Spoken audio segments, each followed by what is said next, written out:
అయితే ఈ అటాక్ ఎక్కడ జరిగింది? ఈ అటాక్ గాజాలో జరగల, ఇతర దేశాల్లో జరగల, ఖతార్లో జరిగింది. ఖతార్ అనే దేశం ఒక మేజర్ నాన్ నాటో అలై, అమెరికాకి చాలా క్లోజ్ అన్నమాట.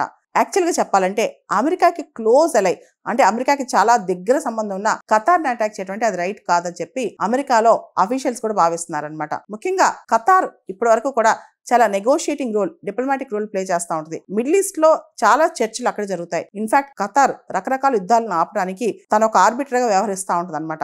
ఇటువంటి టైంలో ఖతార్ పైన ఈ అటాక్ ఇజ్రాయెల్ చేయడం అనేది తప్పు అని చాలా మంది అభిప్రాయపడుతున్నారు. అంతేకాదు ఖతార్ దీనిపైన తీవ్రంగా రెస్పాండ్ అయింది. ఇజ్రాయెల్ ఇది ఒక పిరికి చర్య, ఇంటర్నేషనల్ లా వ్యతిరేకంగా చేసిన చర్య అంటూ ఖతార్ చెప్పుకొచ్చింది అనమాట. అయితే రీసెంట్ గా కూడా అమెరికా, ఈజిప్ట్ తో కలిసి ఖతార్ ఈ మొత్తం ఎపిసోడ్ ని, ఏదైతే ఇజ్రాయెల్ హమాస్ మధ్య ఈ గొడవలు అవుతున్నాయో, ఈ వాయిలెన్స్ చెలరేగుతుందో దాన్ని ఆపడానికి పరోక్షంగా అంటే ఇండైరెక్ట్ గా ఖతార్ కూడా చాలా సపోర్ట్ చేస్తుంది అనమాట.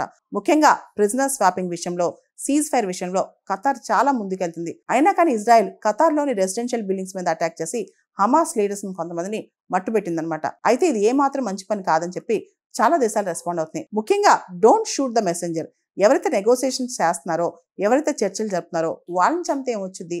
హమాస్ తరఫున వాళ్ళ పోలిట్ బ్యూరో వాళ్ళు అక్కడ నెగోషియేషన్ చేస్తున్నారు, వాళ్ళని చంపితే ఏమొస్తుందని చెప్పి చాలా మంది ప్రశ్నిస్తున్నారు. అందుకే చాలా మంది అంటుంటారు డోంట్ షూట్ ద మెసెంజర్ అని. అంటే వాళ్ళు ఆ ప్రాబ్లంకి కారకులు కాదు. అలాంటప్పుడు చర్చలు జరపడానికి లేదా కొంచెం మోడరేట్గా ఉన్న వాళ్ళని చంపితే ఏమొచ్చుద్దని చెప్పి ఇప్పుడు చాలా మంది ప్రశ్నిస్తున్నారు.